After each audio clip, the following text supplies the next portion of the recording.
नमस्कार, स्वागत है आपका हमारे चैनल में। दिल्ली विधानसभा चुनाव की तारीखों का ऐलान हो चुका है। जी हां, सुना आपने, 5 फरवरी को मतदान होगा और 8 फरवरी को चुनावी नतीजे घोषित किए जाएंगे।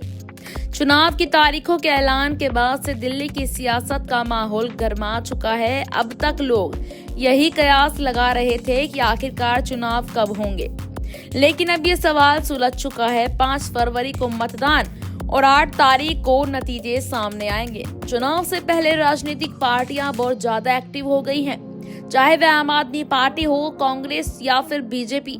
चुनावी सरगर्मियां तेज हो चुकी हैं। चुनाव आयोग ने आधिकारिक ऐलान कर दिया कि दिल्ली में 5 फरवरी को वोटिंग होगी और 8 को नतीजे आएंगे। दिल्ली की 70 सदस्यीय विधानसभा का कार्यकाल 23 फरवरी को समाप्त हो रहा है और उससे पहले चुनाव होना बेहद जरूरी था। दिल्ली में पारंपरिक रूप से एक ही चरण में विधानसभा चुनाव होते आए हैं। इस बार भी ऐसा ही होने जा रहा है।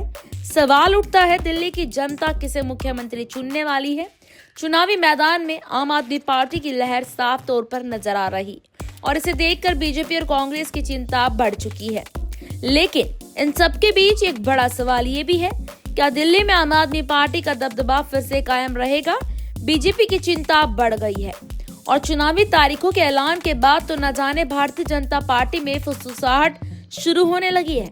यहां तक कि दिल्ली विधानसभा चुनाव की तारीखों में बदलाव लाने के लिए भारतीय जनता पार्टी के कुछ नेता इस बात की मांग कर रहे हैं कि विधानसभा चुनाव की तारीखों में बदलाव होना चाहिए। इसी बीच आपको बता दें कि इलेक्शन कमीशन ने यहां पर तारीखों के बदलाव को लेकर अभी कोई जानकारी नहीं दी है। चुनावी तारीखों के ऐलान के बाद तो अब वो और भी घबराए हुए नजर आ रहे हैं। क्या इस बार दिल्ली में बीजेपी सत्ता बनाए रख पाएगी या फिर आम आदमी पार्टी एक बार फिर जीत हासिल करेगी? यह देखना दिलचस्प होगा। चलिए इसी के साथ हम इस खबर को यहीं खत्म करते हैं। आप अपने विचार हमें नीचे कमेंट में बताएं और चैनल को सब्सक्राइब करना ना भूलें। धन्यवाद।